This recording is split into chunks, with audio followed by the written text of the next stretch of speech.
आपण पाहत आहात RK न्यूज, बातमी तुमची, आवाज आमचा। मराठी भाषा सर्वांना एकत्रित ठेवणारा समान धागा। मुख्यमंत्री एकनाथ शिंदे।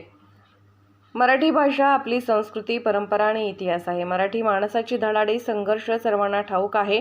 त्यातूनच मराठी माणूस मोठा होतो। या मराठी विश्व संमेलन 2024च्या माध्यमातून जगभरातील मराठी माणसांना एकत्रित येता आले आहे। म्हणूनच मराठी भाषा सर्वांना एकत्रित ठेवणारा समान धागा आहे, असे उद्गार राज्याचे मुख्यमंत्री एकनाथ शिंदे यांनी आज नवी मुंबई येथे काढले।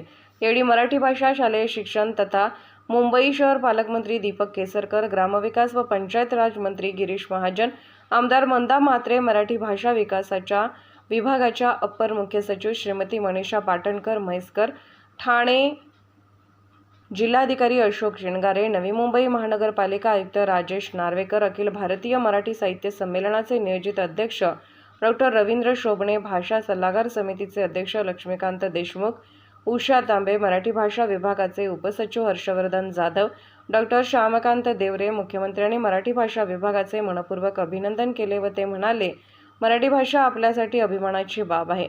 संत ज्ञानेश्वरांनी पसायदानातून मराठी भाषेचे महत्त्व अधोरेखित केले होते। विविध परिसंवाद, नाट्य संमेलन, साहित्य संमेलन अशा विविध माध्यमातून माय मराठी चा गजर सुरू आहे। आजच्या पिढीचा कल मराठी भाषेकडे वळवणे गरजेचे आहे।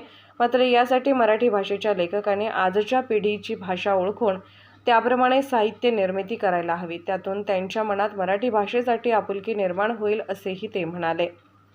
महाराष्ट्राला देशभरातून तसेच जगभरातून पसंती मिळत आहे, असे सांगून मुख्यमंत्री श्री शिंदे म्हणाले की वर्ल्ड इकॉनॉमी फोरमच्या माध्यमातून 3,53,000 कोटी रुपयांचे सामंजस्य करार स्वाक्षरित झाले आहेत। महाराष्ट्र देशाचे ग्रोथ इंजिन आहे। महाराष्ट्र राज्य प्रगत आहे। पंतप्रधान नरेंद्र मोदी यांनी जगभरात देशाचे नाव उज्ज्वल केले। महाराष्ट्र हे प्रगत राज्य आहे। याचमुळे परदेशातील अनेक मराठी उद्योजक आपल्या देशात व महाराष्ट्रातही आपले उद्योग सुरू करण्यासाठी इच्छुक आहेत। त्यांना सर्व प्रकारचे सहकार्य हे शासन करेल।